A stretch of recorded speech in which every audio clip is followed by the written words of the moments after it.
आदरणीय जमी पर बैठे जमींदारों, चेयर पर बैठे चेयरमैन साहबों, भ्रष्टाचार की तरह खड़े हुए नौजवानों, ठीक मेरे पीछे सीटों की गद्दी पर बैठे गद्दी के गद्दारों, आपके चरणों में मेरा प्रणाम।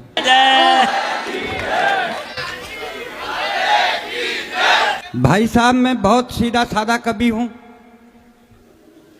मैं बिल्कुल शांत बैठा, सार्थक जी ने मुझे उठाया। मैं भगवान से प्रार्थना कर रहा हूं, हे भगवान, जिसने मुझको उठाया उसको तू उठा। वाह वाह, क्या बात है। एक बात और कहने जा रहा हूं साहब, मैं ठीक गांव से निकला हुआ कवि हूं। मैं मात्र 8वीं पास हूं। ये जितने कवि हैं बड़े विद्वान कवि हैं, किसी पीएचडी है, कोई एसटीजी है, कोई एमए, कोई बीएड है, पढ़ लिख के ने कोई तीर तो मारने लियो कर कपताई रहे, वो 8 पास मैं कर रहा हूं। एक बात और कहने जा रहा हूं साहब, बढ़िया भाई। कि मैं 8 पास कवि हूं। कोई अल्फाज मेरे मुंह से ऐसे निकल जाएं तो आप मुझे माफ कर देना साहब। तो माफ के अलावा आप मेरा करोगे क्या? मैं एक बात बताऊं साहब, जब मेरी सगाई नहीं हुई, शादी नहीं हुई, कोई नहीं आया, तो मैं बाबा निर्मल जी के यहाँ चले गया। हाय हाय, क्या। मैंने कहा बाबा मेरा कहीं से संबंध नहीं हो रहा है। बाबा ने कहा बेटा तेरे जेब में क्या है? मैंने बताया बाबा फोटो है। बोल बता किसका है? उनको बताया। मैंने अरे बोले ये तो अटल बिहारी वाजपेयी का है। बोले इसको पटक दे। तो मैंने कहा बाबा क्या रखूं? बोल दिग्विजय सिंह को धर ले। भाई साहब, जिस दिन से दिग्विजय सिंह का फोटो रखो, तमाम सगाई वाले आना शुरू हो गए। आमे चले जाएं, आमे चले जाएं साहब। एक दिन सगाई वाले जाने लगे, मेरे पिताजी ने उनको पूछा, बोल भाई साहब, बोला आपने लड़का देख लियो?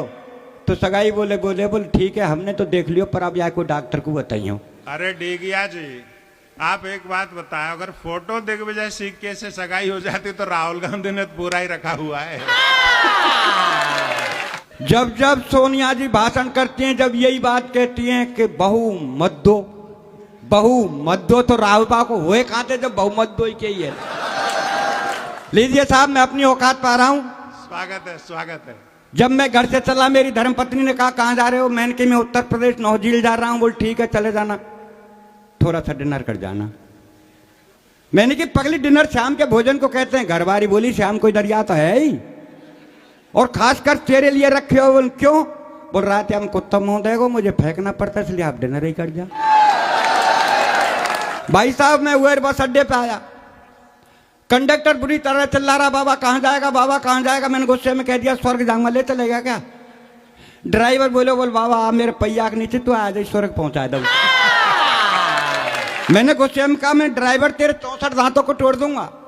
कंडक्टर बोला बुड्ढे क्यों झूठ बोलता है, कहाँ इसके 64 दांत? में मुझे पता है, बीच में तू भी तो बोलेगा 32 तेरे और 32। बहुत अच्छे भाई साहब, सार्थक जी उसी बस में थे, मुझे पता नहीं था सार्थक जी बैठे। भाई साहब, मैं जैसे ही बस में बैठा, मैंने सार्थक से कहा भाई साहब विकलांग हूं पैर से। सार्थक जी आप मुझे बैठ जान दो। मेरे से कहा पीछे जा।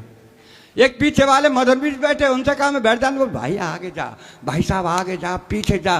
15 मिनट हो गई, किसी ने बैठने को जगह नहीं दी। पर ड्राइवर बहुत अच्छा था, जाने कब से मेरे को देख रहा है। बोला बाबा क्यों होते हो परेशान? आओ मेरे बोनट खाली है, बोनट पर बैठ जाओ। भाई साहब, मैं ड्राइवर के पास बोनट पर बैठ गया। बस चली, 3 किलोमीटर जाकर के रुकी। कारोई पेंट, कारी बुरसट, कारी चश्मा, देखने में सचमुच ऐसी लग रही थी करश्मा। भाई साहब, बस में चढ़ी, 1 मिनट खड़ी हुई। सार्थक जी बोले मैडम कब तक खड़ी रहोगे? ले मैं सरकता हूं, बैठ जाओ। तो नहीं आप रहने दो। फिर एक सज्जन ने कहा बोल मैं खड़ा होता हूं, बैठ जा। बोल नहीं, लेकिन भाई साहब सच बताऊं वो किसी के पास नहीं बैठी, और धीरे धीरे आके मेरे ही पास बोनट पर बैठी। भाई साहब, हंसने की बात नहीं है, हंसने की बात नहीं है, सब अपनी अपनी किस्मत का खेल है। भाई साहब, बस चली, थोड़ी दूर जाने के बाद बस खाली हुई, एक सवारी उतरी, बस सीट खाली हुई। मैं उस सीट पर जाकर के बैठ गया। मुझे बीड़ी पीने की आदत थी, मैं बीड़ी पी रहा था। उस बस में एक औरत थी, औरत के गोदी में बच्चा था। तो वो औरत मेरे से बोली, बोल बाबा आप पढ़े हो? मैंने कहा हाँ पढ़ा हूँ। बोल कितना? मैंने 8 पास किया है। तो बोल देख खिड़की के बगल में क्या लिखा है? भाई साहब बस में लिख रहा था बीड़ी पीना मना है। मैंने कहा बेटी इसमें तो ये लिख रहा है बीड़ी पीना मना है। तो जब आप बीड़ी पीना मना है फिर भी आप बीड़ी पी रहे हो? भाई साहब मैंने बीड़ी तुरंत फेंक दी और बैठ गया। थोड़ी दूर चलने के बाद वो बच्चा रोने लगा। वो अपने बच्चे को दूध पिलाने लगी। थोड़ी देर बाद मैंने कहा बेटी तू पढ़ी है? कहा। बोला हाँ बाबा मैंने तो एमए किया है। मैंने देख खिड़की के बगल में क्या लिख रहा है? तो उसमें लिख रहा था चलती बस में शरीर का कोई भी अंग बाहर ना निकालें।